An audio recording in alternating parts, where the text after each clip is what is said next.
Cara membuat gambar Studio Ghibli, tekniknya adalah seperti berikut. Log masuk ke dalam aplikasi ChatGPT yang telah diinstal ke dalam handphone anda. Kemudian pada ikon tambah pada sebelah kiri di bawah, tekan Photos untuk upload gambar yang anda ingin menjadikan dia sebagai Ghibli Studio.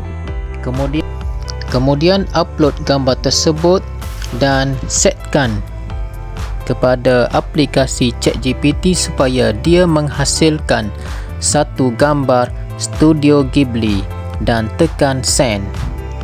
Setelah beberapa ketika, ChatGPT akan memproses gambar tersebut, lalu terhasillah satu gambar Studio Ghibli.